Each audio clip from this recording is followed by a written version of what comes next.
სახელითა მამისათა და ძისათა და წმინდისა სულისათა ჩვენთან არის ღმერთი. ჩემო ძვირფასებო, წირვა ლოცვაზე, როდესაც ადამიანი მობრძანდება, ყველაზე მთავარი მისაგებელი, საჩუქარი, დიახ, საჩუქარია ეს. ჩვენ ვერასდროს ვერ დავიმსახურებთ წმინდა ზიარების მიღებას და კაცთმოყარე ღმერთი გვიბოძებს თავის სისხლს და ხორცს, რათა ჩვენ განვიკურნოთ ფარული და ხილული სნეულებებისგან. მეორე მოსაგებელი, რაც ჩვენ უნდა მივიღოთ და არ უნდა გავიქცეთ სახლებში, საქმეზე, ეს არის ღვთის სიტყვის ქადაგება, მისი მოსმენა, მისი კულტივირება ჩვენს გონებაში, მისი გააზრება, მით დაპურება, რათა ჩვენ ერთი კვირის მანძილზე გვეყოს ზიარებაც და ღვთის სიტყვის დაგემოვნებაც. მე დღეს სულ სხვა ქადაგება მქონდა მომზადებული, მაგრამ ბევრი ვიფიქრე და საჭირო ჩავთვალე, რომ დღეს გესაუბროთ ისეთ საკითხზე, როგორიც არის მართლმადიდებელი ქრისტიანის და ზოგადად ეკლესიის ურთიერთობა სახელმწიფოსთან. ეს არჩევნები იქნება, მიტინგი იქნება, ჩვენი ლოცვითი ურთიერთობა იქნება, აი ამის შესახებ, როგორც ვატყობ, არა მარტო მრევლს, სასულიერო პირებსაც კი დამახინჯებული შეხედულებები გააჩნიათ, როგორც თქვენ თვალით ხედავთ, არ განვიკითხავ არავის, ერთმანეთთან დავიფაროს, უბრალოდ მე ვთვლი თავს ვალდებულად თქვენ და ის ადამიანები, ვინც ამ ჩემს საუბარს მოისმენენ, გულისხმახ ხონ, როგორი ურთიერთობა აქვს ეკლესიას, მართლმადიდებელ ქრისტიანს, მსგავს მოვლენებსთან, როგორიც თქვენ გუშინ თქვენი თვალით იხილეთ. ამის შესახებ დღეს არ არის ჩამოყალიბებული სწავლება, დიდი ხანია ეკლესიამ უკვე საეკლესიო კანონიკით, საეკლესიო სწავლებით, იცოდეთ რომ საეკლესიო სწავლება და დოგმატი ეს სინონიმებია, რასაც ეკლესია ასწავლის დოგმატია და რაც დოგმატია, იმას ასწავლის ეკლესია. სამი უმთავრესი დოგმატი არის, უпростоრეთ, ავტორიტეტი არის ეკლესიაში. ეს დაიმახსოვრეთ, ვალდებულები ხართ, რომ ვიცოდეთ. პირველი, ეს გახლავთ ძველი და ახალი აღთქმა. ანუ 66 წიგნი, რომელიც 49 არის ძველ აღთქმაში, კანონიკური, ღვთისმსულიერი და 27 წიგნი გახლავთ ახალი აღთქმის კანონში შესული. ეს არის ჭეშმარიტება, ნომო-კანონი და ყველა მართლმადიდებელმა ქრისტიანმა უნდა მიიღოს, როგორც აქსიომა, როგორც დოგმატი, რაც წერია წმინდა წერილში, ეს არის ღვთის სიტყვა. ეს არის ცხონების შესახებ წიგნები და ჩვენ უნდა აქედან მივიღოთ სულიერი საკვები და წიგნების კითხვით განიწმინდოს ჩვენი სული, ჩვენი სამშვინველი, როგორც პავლე მოციქული ამბობს, რომ ღვთის სიტყვა არის ორლესული მახვილი, ორივე მხარეზე გალესილი რუა და აღწევს ჩვენ სულში, ჩვენს გულში, ჩვენ სამშვინველში და იწმინდება ჩვენი სხეული, ჩვენი გონება და ჩვენი სული იწმინდება. ვინც არ კითხულობს სახარებას, ის გაბუტულია ღმერთთან. თქვენ ხომ გინდათ რომ ღმერთმა გიპასუხოთ? ღმერთს ხო ესაუბრებით თქვენ ლოცვაში? თქვენ ხომ გინდათ რომ პასუხი მიიღოთ ღმერთისგან? საიდან უნდა მიიღოთ? ვარსკვლავთრიცხლებთან მივიდეთ? კითხავებთან და ჩხიბავებთან მივიდეთ? არა. წაიკითხეთ სახარება და ყველა კითხვაზე გექნებათ პასუხი. მეორე ავტორიტეტი, ეს გახლავთ სჯულის კანონი, ანუ ნომო-კანონი, 7 მსოფლიო კრება და ყველა ის დადგენილება, რაც ამ კრებაზე და ადგილობრივ კრებებზე მიიღეს წმინდა მამებმა, ეს ჩვენთვის არის აუცილებელი განმარტებებით, რა შეიძლება, რა არ შეიძლება, უნდა იცოდე. ესე ვიცით ხოლმე, ეს არ გააკეთო, ის გააკეთე, რატომ მეუბნევი, საწერია, ყველას ვინც რამეს დაგარიგებთ, უთხარით რომ საწერია, აი მე გავიგე, არა, სად გაიგე, კაცო, არ ვიცი, საწერია ამიხსენი, მინდა გავიგო. დღეს უკვე მადლობა ღმერთს, რომ ბიბლიის განმარტებაც არის გამოსული, სჯულის კანონის განმარტებაც არის, ალილოში შეგიძლიათ შეიძინოთ ნიკოდიმოს მილაშის და ზონარასი და ბალსამონის განმარტებებით. დიდი კანონისტები იყვნენ ესენი, წმინდანებად შერაცხული და გთხოვთ, შეიძინოთ და გარკვევით არის, როდის შეიძლება ქორწინება, არ შეიძლება, ვისთან შეგიძლია ილოცო, ვისთან არ შეგიძლია ილოცო და ასე შემდეგ. ეს უნდა ვიცოდეთ, იმიტომ რომ ქრისტიანობა ეს არის წიგნიერი რელიგია და არ ვიცი, არ ცოდნა, არ ცოდვა, სირცხვილია 21 საუკუნეში ამის თქვა. მესამე არანაკლები ავტორიტეტი, ეს არის ლიტურგიკული ძეგლები. რა არის ლიტურგიკული ძეგლები? წირვა, ლოცვა, პარაკლისი, პანაშვიდი, წესის აგება, დილის და საღამოს ლოცვები, სადაც დაწერილია წმინდა მამების მიერ ლოცვები, არ შეიძლება იქ შეცდომა იყოს, ან რამე წვალებლობა იყოს გადმოცემული. და ამიტომ რატო გავაკეთე ახლა ჩემო კარგებო ამ ხელა შესავალი. ო ვიღაცა იძახის ძალიან ბევრმა ადამიანმა, მამა გიორგი ძალიან გვიყვარხართ, გულმხურვალე მოძღვარი ხართ, რატომ არა ხართ იქ მიტინგზე, ხო ხედავთ რომ საქართველოში არის დიქტატურა, ესეთები მოკლედ რა. და მაგალითები მომიყვანეს. ამბროსი ხელაია, ივანე ოქროპირი, ივანე ნათლისმცემელი, მღვდელი თევდორე. გესმით, რა შედარებებია, რამხელა უმეცრება და გაუგონდრობას აქვს ადგილი. დავიწყოთ, მოდი ახლა არ მინდა არავის განკიქება, ნამდვილად არ მინდა არავის განკიქება, მაგრამ ზუსტად ვიცი, რომ ჩე გევარა იყო ნამდვილად რევოლუციონერი, რობესპიერი იყო რევოლუციონერი, ულიანოვი, ლენინი, ვლადიმერ ილიასძე იყო რევოლუციონერი, გახსოვთ ალბათ ხო, ლევ ტროცკი იყო რევოლუციონერი და ძალიან ბევრი მათგანი. უახლოეს პერიოდში ახალგაზრდა ჭაბუკი რო ვიყავი, მახსოვს რომ ძველი ესეთი შავი სამყაროს წარმომადგენელი იყო ჯაბა იოსელიანი, რომელმაც ეროვნულ თავრობის დამხობაში მიიღო მონაწილეობა, ღმერთმა შეუნდოს, არანაირი არა მაქვს ბრისხანება მის მიმართ, ეგრეთ წოდებული მხატვარი, კიტოვანი იყო ავტორი რევოლუციის, გახსოვთ ალბათ, ღმერთმა მიუტევოს, ორივე იმ ქვეყნად არიან, მაგრამ არ მახსოვს საქართველოში მღვდელი ყოფილიყოს რევოლუციონერი ან ოპერის მომღერალი. ესეთი რამე არ ყოფილა, თუმცა რუსეთში მღვდელი გაპონი იყო. და ჩვენს რო იგივე არ დაგვემართოს სტიქაროსნებს, მედავითნებს და მღვდლებს, ვიცოდეთ, ჩემო ძვირფასებო, როგორ უნდა მოვიქცეთ მაშინ, როცა ქვეყანაში არის მღელვარება. როდისმე ხალხი ყოფილა კმაყოფილი ხელისუფლებით? არასოდეს, ხო? მე არავის არ უკმევ ეხლა და არავის არ მინდა რომ რაღაცა ხელი დავაფარო, ან შევაქო, ან მსგავსი თქვენ იცით ჩემი დამოკიდებულება ყველაფერზე აღარ გავამახვილებ ყურადღებას. მართლმადიდებელი ქრისტიანი თავის უფალთან ურთიერთობას იწყებს დილის ლოცვებით. იცით ხო ეს? რა თქმა უნდა, თუ ლოცულობთ, ოღონდ ბოლომდე თუ ლოცულობთ. აღარ დავიწყებ ახლა მაკარის დიდის ლოცვები როგორ არის, რომ არაფერი კარგი არ გამიკეთებია, მომხედე უფალო ჩემს უძლურებას. და ახლა უყურეთ, რას ვამბობთ მართლმადიდებელი ქრისტიანები თავრობაზე და მხედრობაზე. აქავე ხალხს გაუსვავ. შენ მოგწონს, არ მოგწონს, აირჩიე, არ აგირჩევია. არავინ არ გეკითხება ამას. აქ არ წერია მსგავსი რამე, რომ შენ აირჩიე, არჩევნებზე იყავი, მაშინ წაიკითხე. არჩევნებზე არ იყავი, მაშინ არ წაიკითხო. არ წერია მსგავსი რამე. ახლა უყურეთ. აცხოვნე უფალო და შეიწყალე ღვთივდაცული ერი ჩვენი თავრობა და მხედრობა მისი. აპატიეთ, მე ვამატებ ხოლმე, ეს არ შეიძლება რაც მე ვაკეთებ. ვამატებ ხოლმე, რომ ქრისტეს მოყარე. მე ვამატებ ასე. ეს ერთადერთი მომენტია წირვაზე, ლოცვაზე, ცისკარზე, წუხრზე, რომ ჩვენ ვიხსენიებთ ადამიანებს, რომლებიც არ ვიცით ბოლომდე მართლმადიდებლები შეიძლება არიან თუ არ არიან, ხო? ეხლა თავრობაში ყველა მართლმადიდებელია? მხედრობაში ყველა ჯარისკაცი და ყველა პოლიციელი და უშიშროების წარმომადგენელი ყველა მართლმადიდებელია? არა, ხო? ნამდვილად არა. მაგრამ ლიტურგიაზე ოქროპირის მიერ, ბასილი დიდის მიერ, იაკობ მოციქულის მიერ, პეტრე მოციქულის 4 ლიტურგია არსებობს.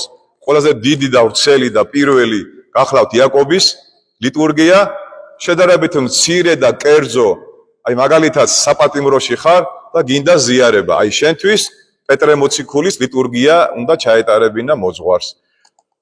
შემდეგ ბასილი დიდმა შექმნა რა თქმა უნდა, იაკობის ეპისტოლეზე, იაკობის ლიტურგიაზე დაყრდნობით ლიტურგია, მაგრამ უყურეთ, ხალხმა აირჩია იოანე ოქროპირის ლიტურგია სიმცირის გამო. იოანე ოქროპირმა ცოტა შეამოკლა ლიტურგია და ესეც გვიჭირს რომ ჩვენ ბოლომდე რომ მოვისმინოთ. ასე რომ ძირითადად დღეს ტარდება იოანე ოქროპირის ლიტურგია. როდესაც იოანე ოქროპირმა ლიტურგია დაწერა, ანუ ღვთისმსახურება, თქვენ როგორ ფიქრობთ, მაშინ ძალიან სათნო დედოფლები და იმპერატორები იყვნენ ბიზანტიაში? თეოდოსიამ რამდენჯერ გადაასახლა იოანე ოქროპირი იმის გამო, რომ სიმართლეს ეუბნეოდა. ოღონდ იმას კი არ ეუბნეოდა, რომ შენ ცუდი იმპერატორი, ცუდი დედოფალი ხარო. უზნეობას ჩადიხარო, უზნეობაში ამხელდა ეკლესია. აშოთ კურაპალაც გრიგოლ ხანძთელი ამხელს უზნეობაში. სიძვის დიაცი ყავსო შენ. ჩვენ თუ დავინახეთ ეკლესიის ხუცესებმა და მრევლმა რომ არსებული ხელისუფლება ისეთ კანონებს იღებს ან მიიღებს, რომელიც ბიბლიურ კანონებთან წინააღმდეგობაში მოვა, პირველი მე გავალ მიტინგზე თუ დაკანონდება ერთ სქესიანთა ქორწინება. ეს ხო იწერება ახლა. აი თუ ეს გააკეთეს და მე არ გავედი და არ გავაპროტესტე, მაშინ მითხარით რომ მე მატყუარა მოძღვარი ყოფილვარ. თუ აკრძალეს წირვა, ლოცვა, დაკეტეს ტაძრები, ძალიან ხშირად სპეკულირებენ დაუკვირდეთ ამბროსი ხელაიაზე. ეს ან უმეცრება, ან ისტორიის არცოდნა. ამბროსი ხელაიას დროს ტაძრებს კეტავდნენ, ღებავდნენ, ღვთლებს აპატიმრებდნენ, ახალი კალენდარი შემოიღეს, ახალ კალენდარზე გადავიდნენ და აბრალებენ რომ ამბროსი ხელაიამო არა, ციხეში რო იყო, მაშინ ვიღაცებმა ისარგებლეს და მაშინ გადავიდნენ ახალ კალენდარზე და ხალხი ტაძრებში აღარ შევიდა. აღშფოთება გამოხატა ხალხმა და ისევ დაბრუნდნენ გრიგორიანულ ჭეშმარიტ კალენდარზე. ამბროსი ხელაია წმინდანი გახლავთ ჩვენი ეკლესიის და გენუის კონფერენციას მიწერა რუსების სივერაგე და არა ადამიანობა და არა ქრისტიანობა. არსაიდან ხმა, არსად ზახილი. არავინ არ გამოეხმაურა, არავინ არ დაეხმარა. რა მოხდა? დააპატიმრეს. ის არის დღეს სამხსარებელი. რას ნიშნავს სამხსარებელი? აწამეს, ოღონდ არ მოკვდა. წამებაში არ მოკვდა. თავისი ამხსარებლობით წარმოაჩინა ჭეშმარიტი ამხსარებლობა. აქავე მინდა დავძინო ჩემო ძვირფასებო, რომ საქართველოს ეკლესია და ჩვენი ქვეყანა არასდროს არ გარუსდება, ხას უსვა ვიწყებ რუსეთით, არ გარუსდება, არ გაევროპელდება და არ გაამერიკელდება. რატო? რატო? იმიტომ რომ მართლმადიდებლები ვართ. იმიტომ რომ ჩვენი თავი ჩვენვე გვეყუდნის და სანამ საქართველოში მართლმადიდებელი ეკლესია იქნება თავისი კათალიკოს პატრიარქით, თავისი ეპისკოპოსებით და საღვთელოებით, ჩვენ არც გარუსება გვემუქრება, არც გაევროპელება გვემუქრება და არც გაამერიკელება. პატრიარქი ჩვენი 77 წელში რო ჩამოვიდა საქართველოში, გარუსებული კი არა, გაუბედურებული იყო ჩვენი ეკლესია. გადაფარებული ქონდა ეკლესიას, როგორც ამბობენ, შავი სუდარა და სულ ზღაფავდა. 4 ეპისკოპოსი იყო და 50 ღვთელი.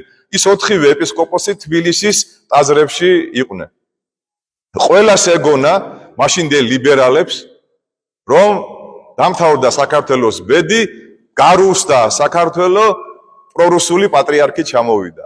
მინდა რომ ენა ჩაიგდონ იმ ხალხმა, ვინც დღეს პატრიარქს აყენებენ შეურაცხყოფას და საპატრიარქოს, რომ თითქოს ეს საპატრიარქო და პატრიარქი პრორუსულები არიან და უშიშროების წარმომადგენლები.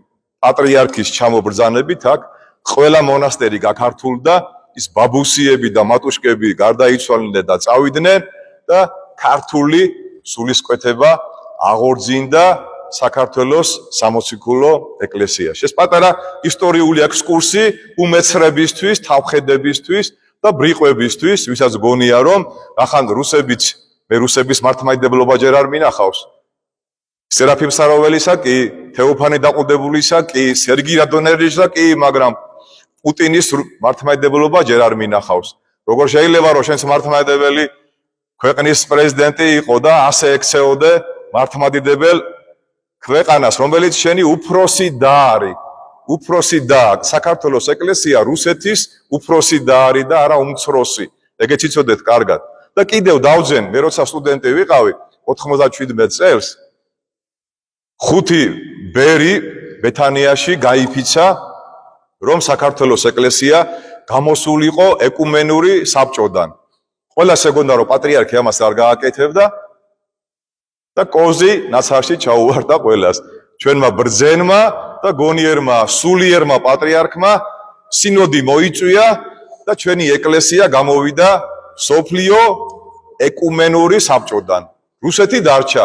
ეხლა მითხარით, ჩვენ თუ იმათი ქვეშევრდომები ვართ და მათ ბრძანებებს ვასრულებთ.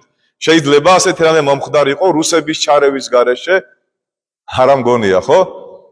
ხა მეტი მტკიცებულება გინდა ჩემო კარგებო. ამიტომ ხარ მართლმადიდებელი ქრისტიანი, ნუ გეშინია, კონდეს დადებითი ურთიერთობა რუსეთთან, წაიღე ვაშლი, ყურძენი, ატამი, რატომაც არა? რატომაც არა? აბა რაკნას გორელმა გლეხმა, რაკნას კახელმა გლეხმა მითხარით რა. შენ რომ პოლიტიკანი ხარ და იღებ ვიღაცების სუყე შემოწირულობას, იმ გლეხმა რაკნას რითი არსებობს არ გაიტანოს თავისი პროდუქცია იქით? აბა დაულპეს რო იშრომა? რაკნას მითხარით? ევროპაში არ წავიდეთ, არ ვისწავლოთ? ვინმე მართლმადიდებელი მღვდელი ან მრევლი ვამბობთ, რომ ევროპაში ყველაფერი ცუდია? რაც ცუდია, ცუდია და რაც კარგია, კარგია. ხო, არ შეიძლება ყველაფერი კარგი არის რუსეთში, ყველაფერი კარგი არის ცუდი არის ევროპაში. არ არის ესე.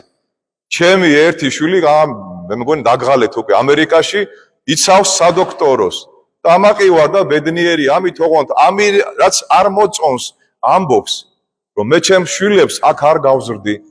სიტყვით გეუბნები. არ მოწონს ის ქუჩაში რა ხდება, ის კულტურა არ მოწონს, მაგრამ რაღაცა კარგია ამერიკაში, რაღაცა ცუდია. არ შეიძლება ყველაფერი კარგი იყოს იქ და ყველაფერი ცუდი იყოს, ხო? აი აქ უნდა შეიქმნას ისეთი სასწავლებლები, როგორიც იყო გელათის და იყალთოს აკადემია. ოდესაც იყო გელათის და იყალთოს აკადემია, სად იყო ევროპაში და რა იყო საერთოდ, ან ამერიკა არ არსებობდა საერთოდ და რუსები ველური ადამიანები იყვნენ და ძალიან ბუნდოვანი წარმომავლობის არ ვლანძღავ არავის, ძალიან კორექტულად საუბრობ, ჩემო კარგი. ამიტომ რახან ჩვენ გქონდა ისტორია, გვექნება მომავალი. ილია ჭავჭავაძე ამბობს, რომ ერის და პიროვნების გადაგვარება იწყება მაშინ, როცა ისინი თავიანთ ისტორიას ივიწყებენ. ივანე პეტრიცი, სოფლიო დონის ფილოსოფოსი, ღვთისმეტყველი გახავს. შოთა რუსთაველზე აღარა მაქვს საუბარი, ხო? ხო და ამიტომ ძალიან გთხოვთ რა, თურაშაულის პატრონი ტყეში პანტაზე და მაჟალოზე არ უნდა წავიდეთ. მაგრამ რაღაც არის კარგი და სასარგებლო ჩვენთვის ჩრდილოეთში, რაღაცა კარგი და სასარგებლო არის ევროპაში, რაღაცა კარგი და სასარგებლო არის ამერიკაში, მაგრამ ყველაზე სასარგებლო არის აქ. და რა არის აქ? ყველაზე სასარგებლო ეს არის მაცხოვრის კვართი და ორი ხელთუქმნელი ხატი, საგანძური, ერთი არის ანჩის ხატი, მაცხოვრის გამოსახულება, დაპატიმრებული მუზეუმში და მეორე ღვთისმშობლის ხატი, აწყურის ხატი, რომელიც ანდრია მოციქულმა საქართველოში შემოაბრძანა. ეს არც ამერიკაშია, არც რუსეთშია და არც ევროპაში არ არის. დადგება დრო და უკვე დადგა კოვიდობის პერიოდში გახსოვთ, ლარსის საბაჟოზე რამხელა რიგები იყო, რუსეთიდან და უკრაინიდან ხალხი როგორ დაიძრა. მე მაშინ პატარა ჩანახატი ეგრეთ წოდებული ნააზრევი დავწერე საქართველოს მაგონებს ნოეს კიდობანს. ეგრეა ჩემო კარგებო, დადგება დრო, ანტიქრისტეს გამეფება რო დაიწყება. მე არ ვამბობ ქართველ წმინდანებზე, უცხოელი წმინდანები ამბობენ, საქართველოს არ ახსენებენ, მაგრამ ამბობენ, რომ გარკვეულ ქვეყნებშიო ფეხს ვერ მოიკიდებსო. და იმ გარკვეულ ქვეყნებში მე ვფიქრობ უკვე შემი კერძო აზრია, სადაც ერთგულები ვიქნებით ქრისტეს წმინდა სწავლებების, აი ამ სამი ავტორიტეტის, აქ ფეხს ვერ მოიკიდებს ანტიქრისტიანული სული. ეხლა ვისაც ყური აქვს ისმინოს და ასე შემდეგ. მოიხსენე უფალო ღვთივდაცული ერი ჩვენი და მეუფება მისი. გარე შევზღუდენ მყრობელობანი მათნი. რას ნიშნავს გარე შეზღუდე ყრობელობანი მათნი? აი თქვენ ლოცვებს კითხულობთ ყოველდღიურად, ხო? გიფიქრიათ რას ნიშნავს ყრობელობანი მათნი? ზოგმა შეიძლება იფიქროს ვიღაცეების შემოტევა. არა.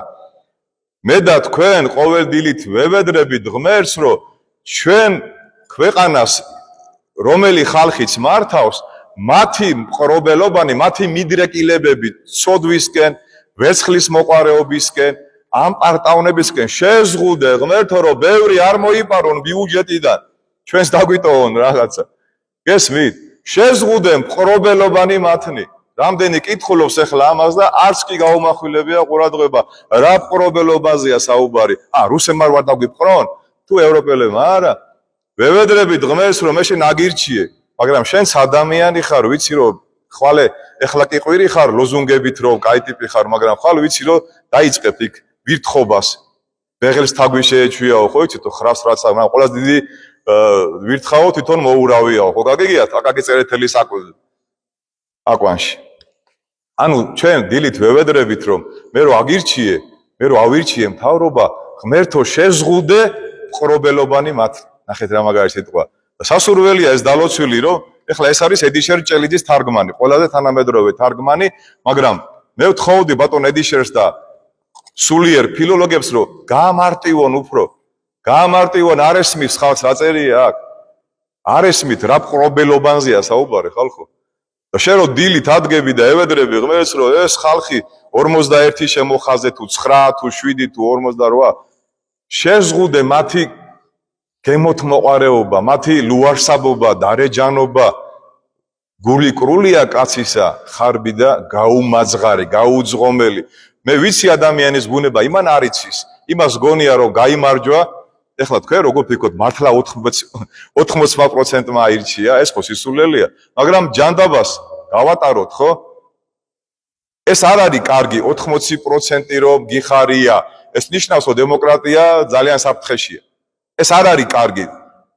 გეტყვით, ზვიად გამსახურდია სიტყვებს. ზვიად გამსახურდია მართლა აირჩია ხალხმა და არ გაუხარდა ამდენი ხმებიო, ძალიან დიდი პასუხისგებლობაა და შეეშინდა ზვიად გამსახურდიას.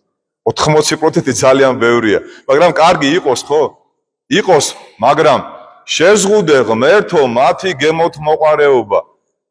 მათი ვერცხლის მოყარეობა შეზღუდე, იმიტომ რომ სტერეოტიპია საქართველოში.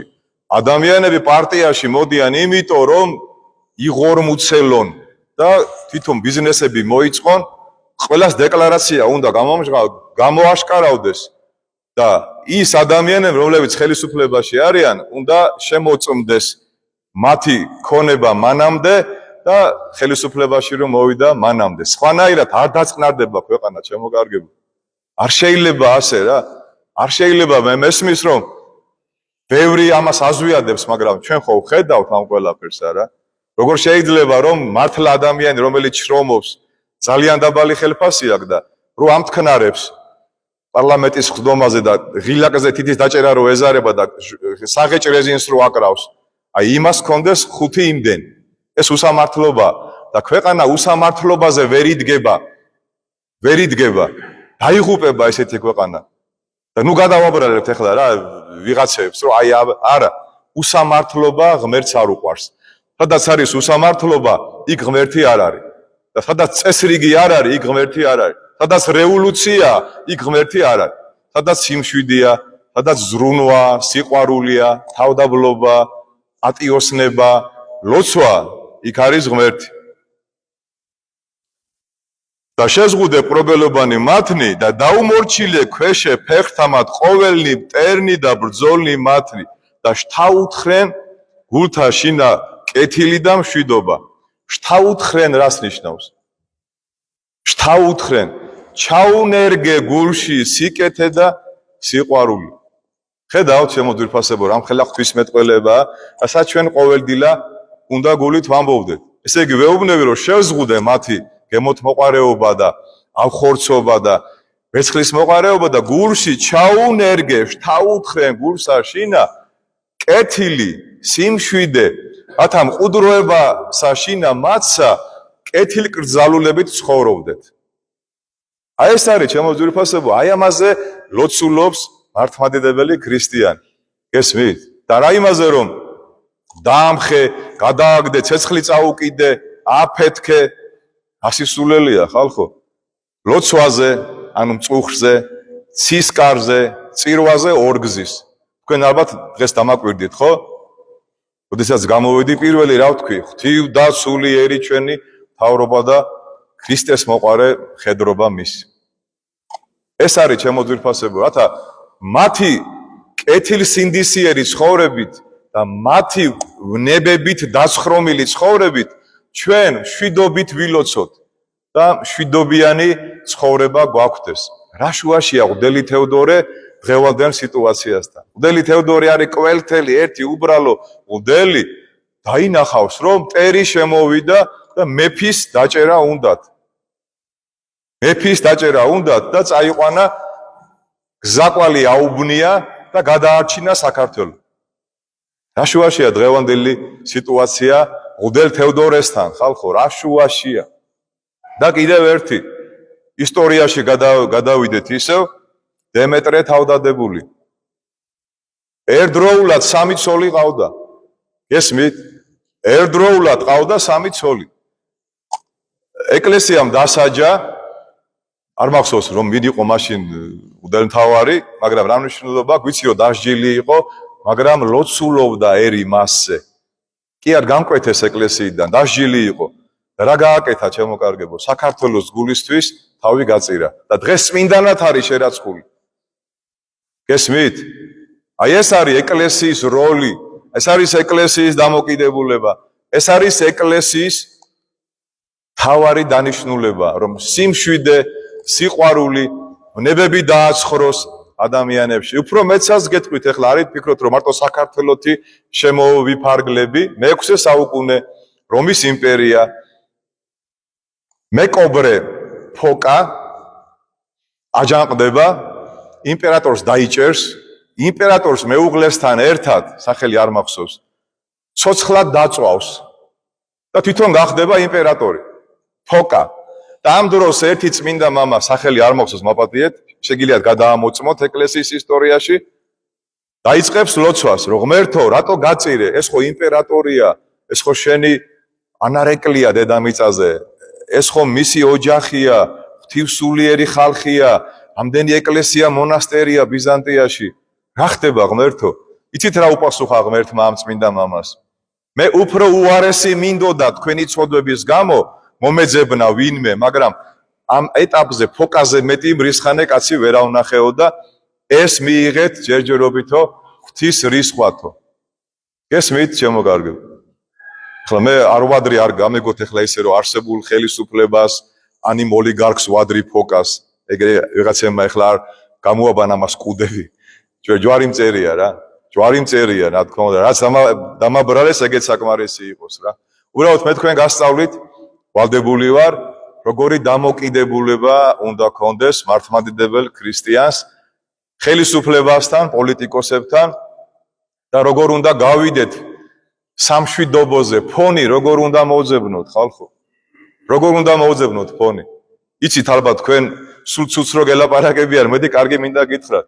50 მღვდელი უკვე მზად არის, რომ შევიდნენ სკოლებში. კიდევ 100 მომზადდება, რომ სკოლებში, უნივერსიტეტებში შევიდეს ქრისტე, შევიდეს სახარება, შევიდეს ბიბლია. არ შევა? ციხეში მოგვიწევს საკითხვა სახარების და ბიბლიის. რატო ციხეში? რატო პატიმრობა საშინა? არ ჯობია რომ დაწყებითებში აი ია, აი თოხი, აი სახარება, ვინ არის იესო ქრისტე? ხატები რო ჩამოიკიდოს სკოლაში, ქრისტე რო ბავშვებს ლოცავს. ვისი უფლებები შეიბღალება? ის მუსლიმანი ქრისტეს აღიარებს. მუსლიმანი აღიარებს ქრისტეს როგორც წინასწარმეტყველს. მისი უფლებები არ შეიბღალება. კი ბატონო, მუსლიმანმა შეხედოს როგორც წინასწარმეტყველ ისას. არ არის პრობლემა, მაგრამ მე ეტყვის იქ მღვდელი რო შვილო, აკარგია რომ შენ ქრისტე გწამს, მაგრამ იცი რომ ქრისტე წინასწარმეტყველზე მეტია. წინასწარმეტყველიც არის, მაგრამ ღმერთია. უკადაგე რა ბავშვს? მიიღებ, არ მიიღებ, ეგ შენი პრობლემაა, შვილო. რატო არ უშვებენ ეკლესიაში მღვდლებს? შეიძლება რომ სკოლაში არ იყოს ბიბლია, არ იყოს სახარება, არ იყოს ხატი. ვის აპრკოლებს? ის ბავშვები, ვინცაც მაინც ამ პროტესტანტები არიან, სხვა, ნუ დაესწრებიან მიგაკვეთილებს. რატო არ უნდა დაესწრონ? დაესწარი მოისმინე შვილო და იქნება შენ რელიგიაზე უკეთესია მართლმადიდებლობა. არ გინდა რომ აბოთბილელივით გონება გაგეხსნას და გახდე მართლმადიდებელი ქრისტიანი? რატო გვეშინია, რის აქვს ხვენია, ჩემო კარგებო? რაზეა საუბარი? აი ეს მინდოდა ჩემო ძვირფასებო მეთქვა, არ ვიცი როგორ გამიგეთ, მაგრამ მე ლოცვანით გესაუბრეთ, მე სახარებით გესაუბრეთ, კონდაკით გესაუბრეთ, კურთხევანით გესაუბრეთ, საღვთო გადმოცემით გესაუბრეთ. ზიზღით და ბოღმით ქვეყანა არ აშენდება, ეგოიზმით ქვეყანა არ აშენდება. რა დააშავა იმ რაღაცა კაფე თუ ბარის პატრონმა რომ დაუწვეს გუშინ ინვენტარი. რა არის ეს შემოდ ველურები ვართ, კანიბალები ვართ, ეს ჯაჯგური და ეს ჩამომდა, რა არის ეს? თუმცა არ არის, ევროპაშიც ხდება ეგეთი რაღაცები, ეს არ ახალია ჩემო კარგებო. მაგრამ მე მგონი რომ შეიძლება ვცდები, მაგრამ მე მგონი რომ ჩვენ გუშინ მთელ მსოფლიოს დაუმტკიცეთ, რომ ცივილური ხალხი ვართ და უმრავლესობა გონივრად მოექცა, ყველა ევროპელი დამკვირვებელი კმაყოფილი იყო, ალბათ ეგენიც მოისყიდეს, ხო? ყველა ევროპელი მოისყიდეს და ყველამ თქვა რომ იყო ყველაფერი თანამედროვე სტანდარტებში და ასე შემდეგ. მაგრამ ეს იმას არ ნიშნავს, რომ გაიხარე, მუშაო, წამებულო, ყველაფერი კარგად არის. არ არის ყველაფერი კარგად. მე არ მინდა ერთპარტიულობა, ეს კომუნიზმია. ჩვენ კომუნიზმში არ დავბრუნდებით. უნდა იყოს მრავალპარტიულობა, უნდა იყოს ქრისტიანული სულისკვეთება, უნდა იცოდეს ნებისმიერმა დეპუტატმა და პოლიტიკოსმა, რომ ის ქრისტეს მსახურია ჯერ და მერე ქვეყნის. ჯერ არის ქრისტე პირველ ადგილზე და მერე არის დანარჩენი ყველაფერი. ესე არ არის, რომ არჩევნების წინ პირჯვარი იწერო და სამთელი გეჭიროს და მერე აბა ნახვამდის კარგად ეყავით. არა. არ მომწონს მე ეს ყველაფერი, ჩემო კარგებო და ვეთყვი ყველას პირში. არ შეიძლება. თუ ხალხი კმაყოფილი არ არის, უკეთესი მთავრობა უნდა აირჩიო და არ უნდა ჩამოაგდო და ცეცხლი არ უნდა გააჩაღო. არ მოგწონს მთავრობა, არჩევნების გზით შეცვალეთ. რა პრობლემა? რა მოხდა? არ მოგწონვათ, გადამაყენეთ ვიდით საპატრიარქოში, თქვით არ გვინდა ეს მამა გიორგი ამოგვივიდა ყელში 20 წელია უკვე წინამძღვარია რა, რას ბჟუტურობს. გადამაყენონ, კაცო, კი ბატონო, მაგოთ არგუმენტებით. ისთვის რატო, ხო? ასია ჩემო ძვირფასებო, არავით არის აგრესია, არავით არის ბოღმა, არავით არის რევოლუცია, არავით არის უკანონობა. ყველაფერი უნდა იყოს კანონის და სამართლის ფარგლებში. გინდა ეკლესიაში და გინდა ერში. სხვანაირად ჩვენი სახელმწიფო ვერ შედგება როგორც სახელმწიფო. ერთმა დაგლოცოთ, გაგახაროთ და ყველამ ჩვენი ქვეყნის ამხსენებლობაში თითო სულიერი აგური და მატერიალური აგური დავდოთ, გვიყვარდეს ჩვენი ქვეყანა, პატივივცეთ პოზიციასაც და ოპოზიციასაც, არავინ არ გავლანძღოთ, არავის არ ვეჩხუბოთ, ჩვენ მშვიდობის მოდრეშეები ვიყოთ, რომ ქვეყანა ბოლო-ბოლო დაადგეს აღმავლობის გზას. ერთმა დაგლოცოთ, გაგახაროთ და აგადლიეროთ. ჩვენთან